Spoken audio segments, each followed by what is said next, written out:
అందరికీ నమస్కారం అండి. ఈరోజు చెప్పే కథ పేరు సిరిమల్లె పుష్పం. ఈ కథను రచించిన వారు అమలా గారు. ఇంకా కథలోకి వెళితే, పేట్ని కాలంలో స్త్రీలకి ఉండాల్సిన ముఖ్యమైన విషయాలు ఏమిటంటే ఆత్మాభిమానం, ఆత్మవిశ్వాసం, ఆత్మరక్షణ సహా కొన్ని స్వతహాగా వచ్చిన ఎంత చదువుకున్నా నేటి సమాజంలో మనుగడ సాగించడానికి స్త్రీ దృఢంగా ఉండాలి అనేదే నా అభిప్రాయం. ఆత్మాభిమానం గల సిరిచందన, ఆత్మరక్షణ తెలిసిన మల్లిక, ఆత్మవిశ్వాసం కలిగిన పుష్పావతి. 3 పదులలోపు వయసు ఉన్న ముగ్గురు వారి వారి అవసరాల రీత్యా ఉదయం సాయంత్రం ఒకే సమయంలో కలిసి ఆటో జర్నీ చేస్తారు. ఆ ప్రయాణంలో వారు ఎలా మంచి మిత్రులు అయ్యారు, వారి ఆటో జర్నీ ఎలా ఎంతవరకు సాగింది అనేదే విషయం. సిరిమల్లె పుష్పం. ఆ ముగ్గురు అతివలు తమ దగ్గర ఉన్న సుగుణాలు పంచుకున్నారు. అలా ముగ్గురికి 3 సుగుణాలు వచ్చాయి. పదండి చూద్దాం వారి సంగతి ఏంటో. సిరిచందన, సుధా, రమణల ఒక్కగానొక్క కూతురు. వారిది మధ్యతరగతి కుటుంబం. డిగ్రీ వరకు శ్రద్ధగా చదువుకుని ప్రభుత్వ ఉద్యోగం సంపాదించింది. మృదు స్వభావి. చిన్నప్పటి నుండి తన పని తాను, చదువు తప్ప వివాదాలు, షికార్లు అన్నిటికీ దూరంగా ఉండేది. తల్లిదండ్రులు ఆమెని క్రమశిక్షణలో పెంచారు.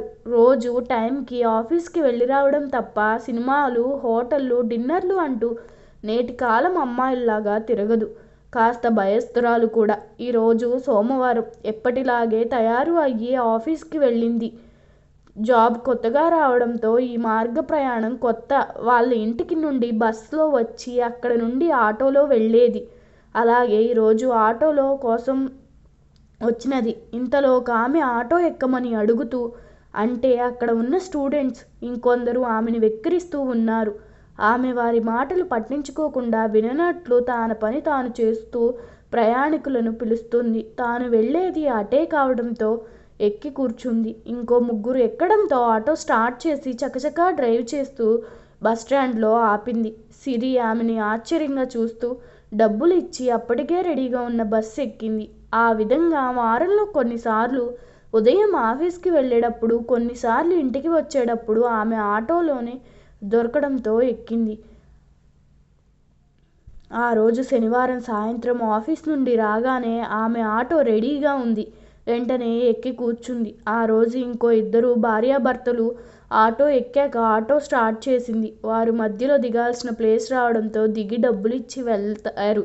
ఇప్పుడు ఆటోలో సిరి ఒక్కటే ఉంది. ఈ వారం రోజుల్లో ఉదయం సాయంత్రం సిరి ఒకే టైంలో ఆటో ఎక్కడం గమనించిన ఆమె అదే సమయంలో వస్తుంది ఏమో అడుగుదామనుకుని సిరితో నీ పేరేంటమ్మా అన్నది. సిరిచందన అండి. అందరూ సిరి అంటారు అని చెప్పింది. రోజు వస్తావు, ఏం చేస్తావు? జాబ్ అండి, గవర్నమెంట్ ఆఫీస్లో. మీది ఈ ఊరేనా సిరి? కాదండి, మా ఊరు నుండి బస్సులో వచ్చి తరువాత ఆటోలో వెళ్తాను అండి. జాబు ఈ మధ్య వచ్చింది. ఓహో, రోజు ఏ టైంలో వస్తావు? నేను రోజు పిల్లల్ని స్కూల్లో దించి తరువాత నువ్వు ఎక్కావు. సాయంత్రం మళ్ళీ పిల్లల్ని ఇంటికి చేర్చిన తర్వాత ఎక్కావు. రోజు 2 పూట్ల అదే టైంలో వస్తావా? అవునండి. సరే సిరి, నీకు అభ్యంతరం లేకపోతే రోజు నిన్ను ఆ టైంలో అయితే నేను వదిలిపెడతాను. నా ఆటో ఎక్కొచ్చు అన్నది ఆమె. ఆమె మాటలకు సిరికి కూడా నచ్చాయి. అలాగో రోజు ఆ టైంలో ఆటో ఎక్కాలి. ఏ మగవారి ఆటో ఎక్కే కన్నా ఈమె ఆటో ఎక్కడం మంచిది. ఈమె నాలాగే స్త్రీ. దానికి తోడు మంచి ఆమెలాగా ఉంది అనుకోని దేవుడే నాకు ఇలా సహాయం చేస్తున్నారు అని మనసులో ఆయనకి కృతజ్ఞతలు తెలిపి సరే అండి అన్నది. ఇంతలో బస్టాండ్ రావడంతో ఆటో దిగి రెడీగా ఉన్న బస్సు ఎక్కింది. అలా రోజు ఆఫీస్కి రాను పోను ఆమె ఆటో ఎక్కేది సిరి. కాస్త ఆలస్యమైన ఆమె సిరి కోసం ఆటో స్టార్ట్ చేయకుండా సిరి వచ్చే వరకు ఉండేది. సిరి కూడా ఆమె ఆటో మాత్రమే ఎక్కేది. అలా డైలీ కస్టమర్గా ఆమెకి డబ్బులు టైంకి ఇచ్చి మగా ఆటో ఎక్కి రావడం సిరికి ఇద్దరికీ మేలు జరిగే సౌకర్యంగా ఉన్నారు. 2 వారాలు గడిచాక ఇద్దరికి కొత్తదనం పోయి మంచి మిత్రులుగా అయ్యారు. ఆ రోజు ఎప్పటికిలాగే ఆఫీస్ అయ్యాక వచ్చి ఆటో ఎక్కింది సిరి. ఎంతసేపు చూసినా ఎవరు ప్రయాణికులు రాలేదు. సరే అని ఆటో స్టార్ట్ చేసింది. ఆటోలో కాస్త దూరం వెళ్ళాక ఇద్దరు మాటల్లో పడ్డారు. మిమ్మల్ని నేను అక్క అని పిలవచ్చా అండి? మీకు అభ్యంతరం లేదుగా అని అడిగింది సిరి. అప్పుడు ఆమె నవ్వుతూ ఎందుకు ఉంటుంది చెల్లి, తప్పకుండా పిలువు. నిన్ను చూస్తే ఇలాంటి చెల్లి ఉంటే బాగుండేది అని మొదటి రోజే అనుకున్నాను. థ్యాంక్ యూ సో మచ్ అక్క. ఆమె నవ్వుతూ నువ్వు చెప్పాలి అమ్మా, నన్ను అక్క అని పిలుస్తానన్నందుకు. మీ పేరేంటక్క? పుష్పావతి చెల్లి. అందరూ పుష్ప అని పిలుస్తారు. పుష్ప అక్క. ఎప్పటి నుండే ఆటో నడుపుతున్నారక్క? నువ్వు ఎక్కక ముందు 1 నెల నుండి చెల్లి. అక్క, మిమ్మల్ని చూస్తుంటే మీకు చాలా ధైర్యం ఎక్కువ అనిపిస్తుంది అక్క. మిమ్మల్ని చూసి ఎవరేమనుకున్నా, ఎగతాళి చేసినా ఏం పట్టించుకోరు. ఎందుకు అక్క? ఎగతాళి చేసేవాళ్ళందరూ నా ఇంటికి వచ్చి నాకు వండి పెట్టరు కదా సిరి. నా కుటుంబానికి ఏమీ సహాయం చేయరు కదా. నా కుటుంబ బాధ్యత నా పైన ఉంది. వీళ్ళిద్దరి మాటలు పట్టించుకొని నేను ఇంట్లోనే కూర్చుంటే నా పిల్లలు పస్తులు పడుకోవాల్సి వస్తుంది. నా కుటుంబం కోసం నేను సంపాదించాలి. వీళ్ళ మాటలు నేను ఎందుకు పట్టించుకోవాలి? వారికేం వాగుతారు? అక్క చెప్పిన మాటలు విన్నాక నిజమే అనిపించింది సిరికి. చుట్టుపక్కల వాళ్ళేమనుకుంటారో, సమాజం ఏమనుకుంటుందో అని చాలామంది భయపడుతూ ఉంటారు. తాము చెయ్యాలన్న పనుల నుండి వెనక్కి తగ్గుతూ ఉంటారు. అందరిలానే తాను అనుకోకుండా తన కుటుంబాన్ని తాను పోషించుకుంటుంది. అందులో తప్పేముంది అనుకుంది సిరి. అక్క మాటలతో అప్పటి వరకు చుట్టుపక్కల వారి మాటలకు బాధపడే సిరిలో కూడా తనలోని న్యూన్యత తొలగిపోయి ధైర్యం వచ్చినది. ఇంతలో బస్ స్టాండ్ రావడంతో ఆటో దిగి అక్కకు బాయ్ చెప్పి బస్ ఎక్కింది. బస్ దిగిన సిరికి కొత్త ఉత్సాహం వచ్చినట్లు ఉంది.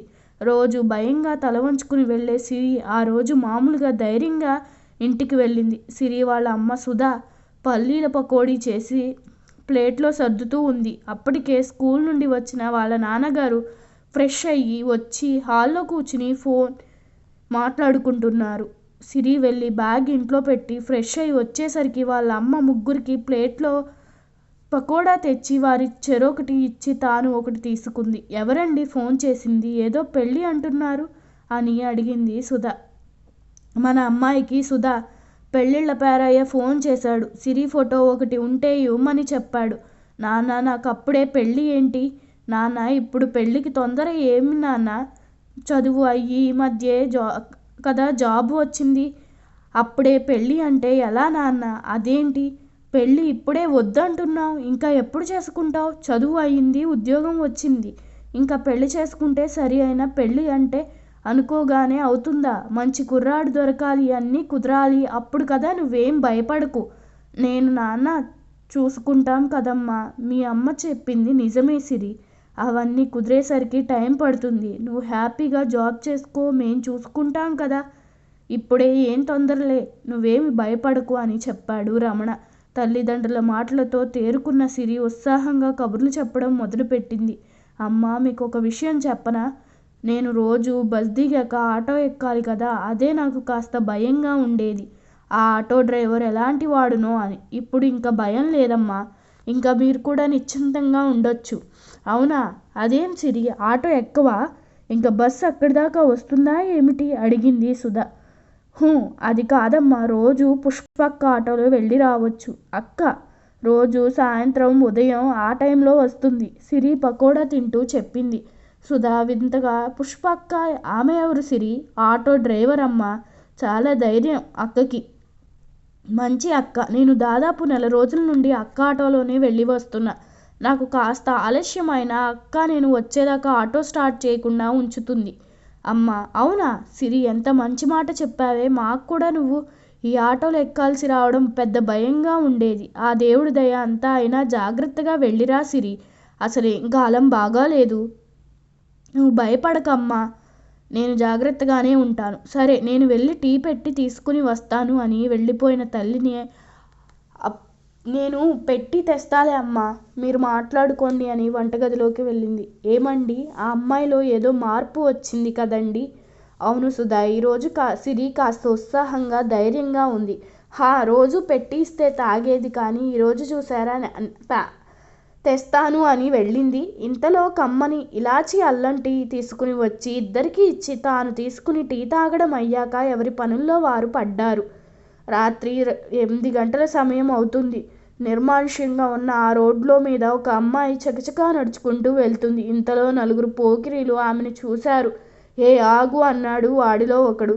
ఎవరో పిలిచారు అని వెనక్కి తిరిగి చూసిన ఆమె తమకి 6 అడుగుల దూరంలో ఉన్న పోకిరీలను చూడగానే భయంతో బిగుసుకుని పోయింది.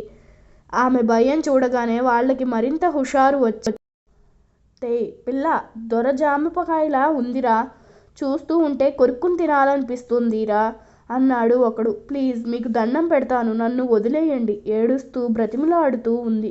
ఏంటే మాకు దొరికిన తరువాత ఊరికే వదిలితే ఎలా బేబీ, కాసేపు ఆగి వదిలేస్తాంలే. నలుగురు చుట్టూ తిరుగుతూ వెలికిలుగా నవ్వుతూ ఉన్నారు. ఇంతలో ఒక హ్యాండ్సమ్ యంగ్ మ్యాన్ అటువైపు వెళ్తూ దృశ్యం చూశాడు. దగ్గరికి రాబోయాడు. ఇంతలోనే కెవ్వుమన్న కేక వినిపించింది. ఈ కథ మీకు నచ్చినట్లయితే నా ఛానల్ను సబ్స్క్రైబ్ చేసుకోండి. అలాగే మీ అభిప్రాయాన్ని కామెంట్ రూపంలో తెలపండి. ధన్యవాదములు.